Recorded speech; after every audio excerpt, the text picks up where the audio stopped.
Et bienvenue dans la chaîne de Mathématiques Sciences. Aujourd'hui, je vais présenter et expliquer une nouvelle vidéo, qui est une vidéo tout simplement en mathématiques pour les secondes. Et dans sa vidéo de mathématiques pour les secondes, ici on va tout simplement faire un petit exercice pour s'entraîner au niveau des fonctions carrées. Ok, donc là, on va voir comment on peut manipuler les fonctions carrées, mais d'un point de vue ici algébrique. Après, je ferai un autre exercice où on manipulera les fonctions carrées d'un point de vue tout simplement graphique. Ok, voilà. Donc ici, on va pas faire des choses très difficiles, vous allez voir, c'est vraiment de la révision limite. Donc, vous avez 4 questions. Première question, on vous demande de rappeler l'expression algébrique de la fonction carrée, ainsi que son ensemble de définitions. Ok. Deuxièmement, on vous demande de calculer f de racine de 3 et f de 1 demi. Ensuite, troisième question, on nous demande de déterminer par la fonction f les antécédents, si possible, bien évidemment, de moins 3, 0 et 17. Et enfin, quatrième question, on demande de montrer que cette fonction est paire. Ok. Donc, je vous laisse mettre la vidéo en pause pour ce faire. Et ensuite, on va tout simplement corriger. Sur ce, donc, correction. Alors, donc, on va commencer par la première question. On demande de rappeler l'expression algébrique de la fonction carré, ainsi que son ensemble de définitions. Ok. Donc, la fonction carré, je vous rappelle deux choses. Elle est définie d'abord sur R, donc sur l'ensemble des réels, et justement, elle va associer à tout réel x son carré. Ok. Voilà, vous. Donc ça, c'est pour l'ensemble des définitions donc de la fonction carré. Il s'agit de R. Et son expression algébrique, dans ce cas-là, c'est tout simplement la suivante. Elle est tout simplement de la forme f de x égale x au carré. Ok, voilà. Certains aussi l'ont peut-être appris de cette manière-là. Donc il l'a appris de cette façon-là. C'est-à-dire, il s'agit de la fonction f, donc la fonction carré, qui associe à tout réel x son carré. Ok, donc x au carré. Voilà. Vous l'avez peut-être appris comme ça aussi. Voilà. Si vous le mettez comme ça, c'est bien aussi. Ok. Soit vous le mettez comme ça, soit vous le mettez comme ça. En général, nous, on aime bien le mettre comme ça parce qu'après, pour les calculs, tout ça, c'est plus avantageux. Alors que là, c'est un peu plus lourd comme formule. Ok. Voilà. Donc, soit vous apprenez pour la fonction carré que l'expression algébrique, c'est f de x égale x au carré. Ou soit vous apprenez que la fonction carré, et on peut la définir de cette manière-là. C'est-à-dire, c'est la fonction f qui va associer à tout réel x, x au carré. Ok. Voilà, donc son carré. Ok. Alors, donc, on demande deuxième question. Calculer f de racine de 3 et f de 1 demi. Ok. Voilà. Donc, on va s'occuper de calculer les images de ces deux nombres. Donc, on va commencer par calculer f de racine de 3. Donc, f de racine de 3, c'est tout simplement donc racine de 3 de tout au carré. Racine de 3 le tout au carré, je vous rappelle, c'est racine de 3 fois racine de 3. Racine de 3 fois racine de 3 directement, c'est 3. Ok, voilà, voilà. Et puis, une petite technique pour pas trop vous perdre la tête. Racine de 3 au carré, et vous avez une racine carrée, vous avez un carré. En fait, les deux s'annulent en quelque sorte. Et donc, vous obtenez directement 3. Ok, donc, racine de 3 au carré, normalement, vous n'êtes pas forcément obligé de passer par là. Vous dites directement, ça fait 3. Ok, voilà, voilà. Alors, donc, maintenant, on va s'occuper de calculer f de 1 demi. Donc, f de 1 demi, pareil, ça va être tout simplement 1 demi au carré. Ok, donc 1 demi, pareil, le tout au carré, je rappelle, des parenthèses. Le carré, pardon, il va s'appliquer sur toute la fraction, c'est-à-dire sur le 1 comme sur le 2. Donc, vous devez mettre absolument des parenthèses. Donc, f de 1 demi, c'est 1 demi au carré. C'est-à-dire, donc, c'est 1 demi fois 1 demi, si vous préférez, ou bien directement 1 quart. Ok, voilà, vous. Oui, parce que f 1 demi au carré, c'est tout simplement 1 demi fois 1 demi. Ok, voilà, vous. C'est 1 demi multiplié 2 fois par lui-même. Ok, voilà, vous. Donc là, comme vous avez 1 fois 1, ça fait 1. Et 2 fois 2, ça fait 4. Ok, voilà, vous. Alors donc, troisième question. On demande, si possible, de déterminer les antécédents de moins 3, 0 et 17 par la fonction f. Ok, donc on va le faire. Donc là, vous avez vu pour l'image, on remplace par le nombre. Maintenant, pour l'antécédent, on va devoir résoudre une équation. Ok, donc on va commencer par essayer de déterminer l'antécédent de moins 3. Donc, déterminer l'antécédent de moins 3 par cette fonction f, c'est tout simplement résoudre l'équation suivante, c'est-à-dire f de x égale tout simplement moins 3. Donc cette équation-là, elle est équivalente à l'équation suivante, c'est-à-dire x au carré qui est égal à moins 3. Et là, oui, x au carré égale moins 3, vous l'aurez deviné, cette équation n'a pas de solution. Ok, je vous rappelle qu'un carré est toujours positif. Ok, c'est-à-dire que quand tu veux le produit de deux nombres de même signe, obligé tu obtiens un nombre positif. Là, quand tu dis x au carré égale moins 3, ça n'a pas de sens. Ok, ça n'a pas de sens d'un point de vue mathématique. Donc, on s'arrête ici. Vous voyez que x au carré égale moins 3. C'est pas possible. Hein.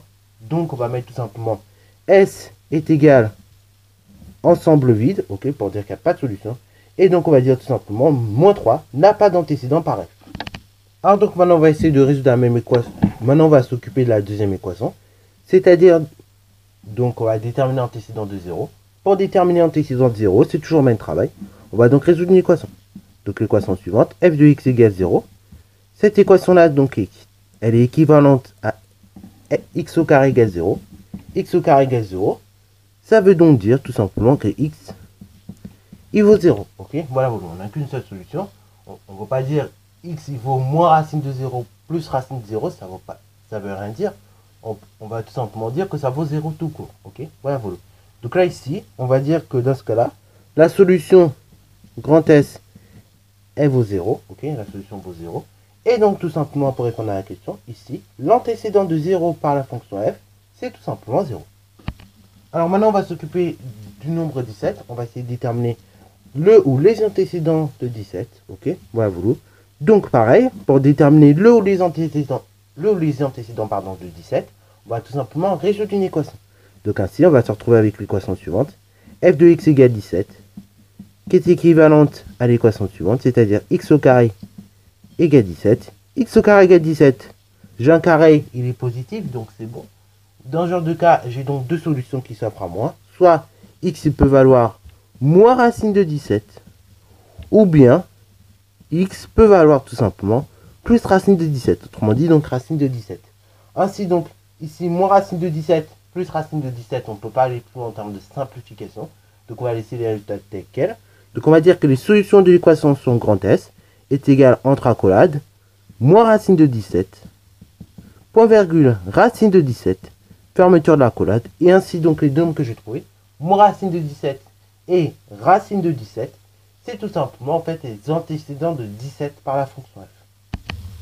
Et voilà, voilà. Donc ici, on a trouvé deux antécédents.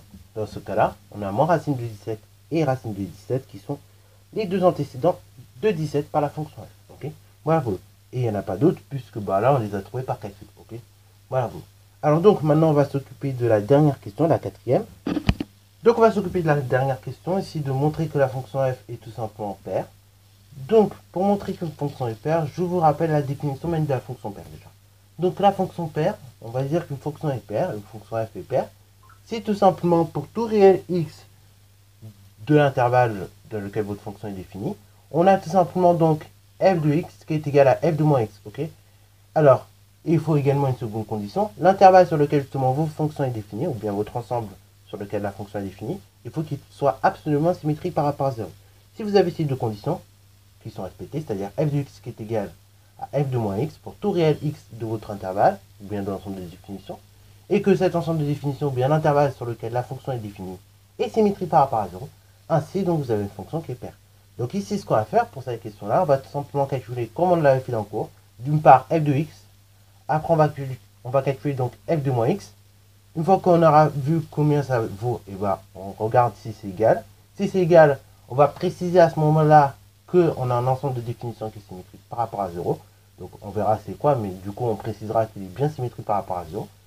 Et une fois qu'on aura ces deux conditions-là réunies, et ben, on conclura sur le fait que la fonction est paire.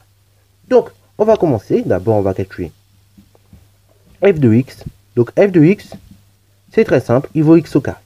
Maintenant calculons d'autre part f de moins x. Donc f de moins x, c'est tout simplement moins x, le tout au carré. Moins x le tout au carré, c'est tout simplement donc moins x fois moins x, ok? Moins par moins plus x fois x, x au carré. Vous voyez? On obtient bien, finalement, f de x qui est égal à f de moins x, ok? Donc on a bien f de x qui est égal à f de moins x. De plus, on peut rajouter. Donc la fonction f, qui est la fonction carré, bien évidemment, qui est définie sur R. Bon, R, il est symétrique par rapport à 0. Ok? Donc, on peut rajouter de plus R, il est symétrique par rapport à 0. Et ainsi, donc, comme on a f de x qui est égal à f de moins x, que votre ensemble de définition, il est symétrique par rapport à 0. Dans ce cas-là, la fonction f est bien paire. Pour tout réel x, tout simplement, de l'ensemble de définition. Ok? Donc, ici, les réels. Voilà. Donc, du coup, de plus, j'ai précisé que R, il était symétrique par rapport à 0. Donc ici la fonction f est paire pour tout réel x appartenant à l'ensemble des réels. Ok, voilà vous. Sur ce, c'est la fin de cette vidéo. J'espère qu'elle t'a plu. Si c'est le cas, n'hésitez pas à la liker, commenter et bonne installation en mathématiques et en sciences.